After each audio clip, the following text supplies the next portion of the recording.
یہ وقت بدلتا رہا، یہ دور تبدیل ہوتا رہا، لوگوں نے اپنی بادشاہیاں قائم کرنے کے لیے بڑے بڑے قتل کیے، ہلاکو خان نے انسانی کھوپڑیوں کے مینار بنائے، لوگوں نے بڑے بڑے ظلم کیے، جبر کیے، خوف اور ہراس پھیلایا، اپنے اقتدار پکے کرنے کے لیے بڑے بڑے جبر کیے۔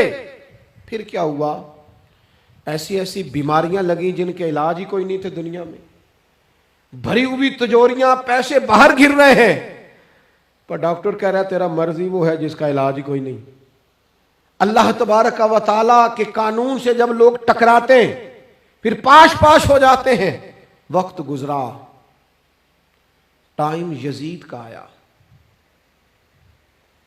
وقت گزرا تو ٹائم عبید اللہ ابن زیاد کا آیا، ٹائم شمر کا آیا۔ 1450 سال گزرنے کے بعد اس ہزاروں کے مجمع میں سے ایک ایک بچے کو حدیث یاد ہے کہ حسن اور حسین جنتی جوانوں کے سردار ہیں۔ بتاؤ یزید کو نہیں آتی تھی؟ شمر کو نہیں پتا تھا؟ کلمہ تو پڑھتے تھے نا یہ؟ عبید اللہ ابن زیاد کو نہیں پتا تھا؟ نبی پاک علیہ السلام کے کندھوں پر حسنین رہے، ان سب کو پتا نہیں تھا؟ یہ جانتے نہیں تھے کہ یہ وہ حسنین کریمین ہیں جن کو حضور سنتے تھے، فرماتے تھے یہ میرے پھول ہیں دونوں؟ کیا بات رضا اس چمنستان کرم کی، زہرا ہے کلی جس میں حسن اور حسین پھول۔ آج 1450 سال گزرنے کے بعد امت کو حدیث آتی ہے کہ نبی پاک علیہ السلام نے فرمایا جس نے حسن اور حسین سے پیار کیا اس نے مجھ سے پیار کیا، جس نے ان سے بغض رکھا اس نے مجھ سے بغض رکھا۔ کلمہ پڑھتے تھے، مسلمان کہلاتے تھے۔ 10 محرم کو جمعے کا دن تھا، امام حسین امامہ باندھ کے گھوڑے پر بیٹھ کر خطبہ دینے لگے تو ایک شخص اندر سے بول کے کہنے لگا حسین تقریر لمبی نہ کر، ہمارا جمعہ لیٹ ہو رہا ہے۔ بلے و نمازیو، سامنے وہ شخصیت کھڑی ہے جس پر ابھی درود پڑھیں گے نماز میں، اللہم صلی علی محمد وعلی، ابھی درود پڑھیں گے حسین ابن علی پر، ابھی شہید کر کے ابھی درود پڑھیں گے، وہ سامنے کھڑے۔ اور امام حسین کا ایک جملہ تاریخ نے یوں لکھا ہے کہ شاید ریت کے ذرے بھی تڑپ گئے۔ امام علی مقام فرمانے لگے مجھے غور سے دیکھو، تمہیں پتہ ہے میں کون ہوں؟ تم جانتے ہو میں کون ہوں؟ نبی پاک نے فرمایا تھا یہ حسن اور حسین میرے بیٹے ہیں کیونکہ میری بیٹی کے بیٹے۔ تمہیں پتہ ہے میں کون ہوں؟ سامنے امام حسین کھڑے، فرمایا مجھے جانتے ہو؟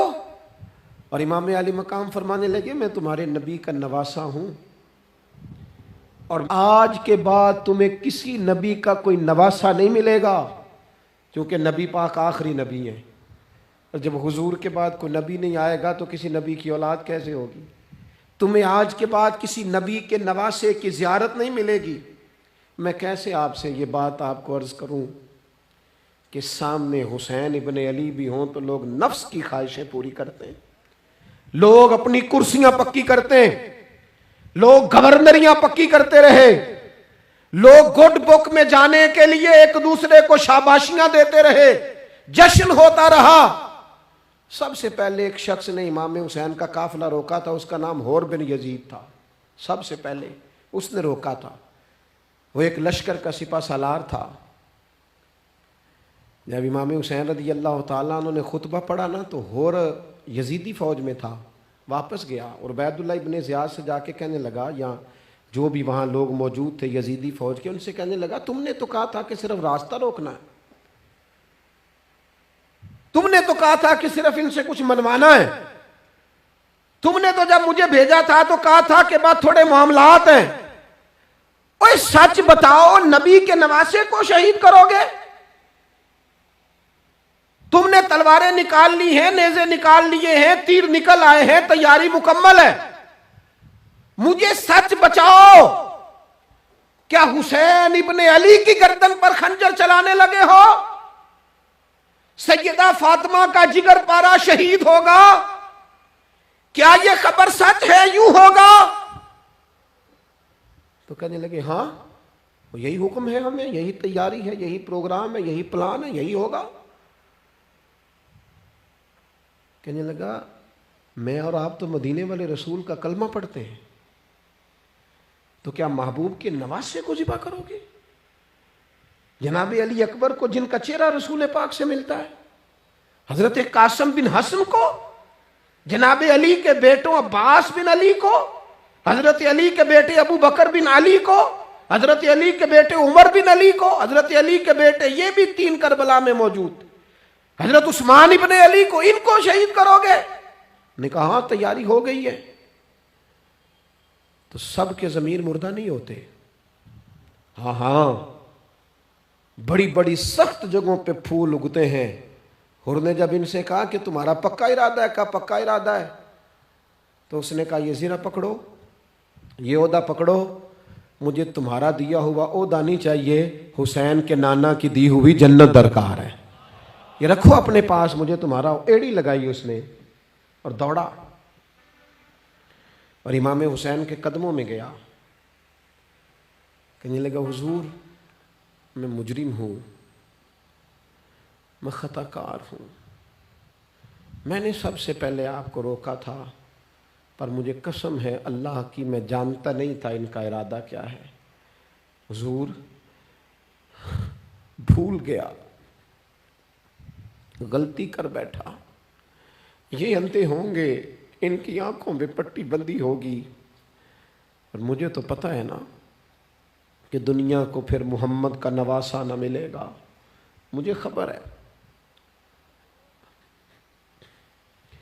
اگر معافی مانگوں تو معاف کر دو گے، پہلا مجرم ہوں، میں نے روکا ہے، اگر آ جاؤں تو قبول کر لو گے؟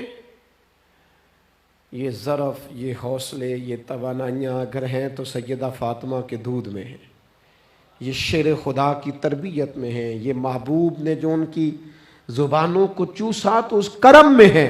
حضرت امام حسین نے اٹھ کے سینہ یوں چوڑا کیا، ہاتھ پھیلائے، فرمایا آجا، لگ جانا میرے سینے کے ساتھ، تو آ جانا، تو نے دیر کی، ہم تو پہلے سے منتظر تھے، تو آ جا، تیری ساری معاف ہیں۔ حر کے مقدر جاگے، امام علی مقام کے لشکر میں شامل ہوا۔ بعض نے لکھا ہے جو لوگ ابتدا میں شہید ہوئے امام حسین کی طرف سے، ان میں حر شامل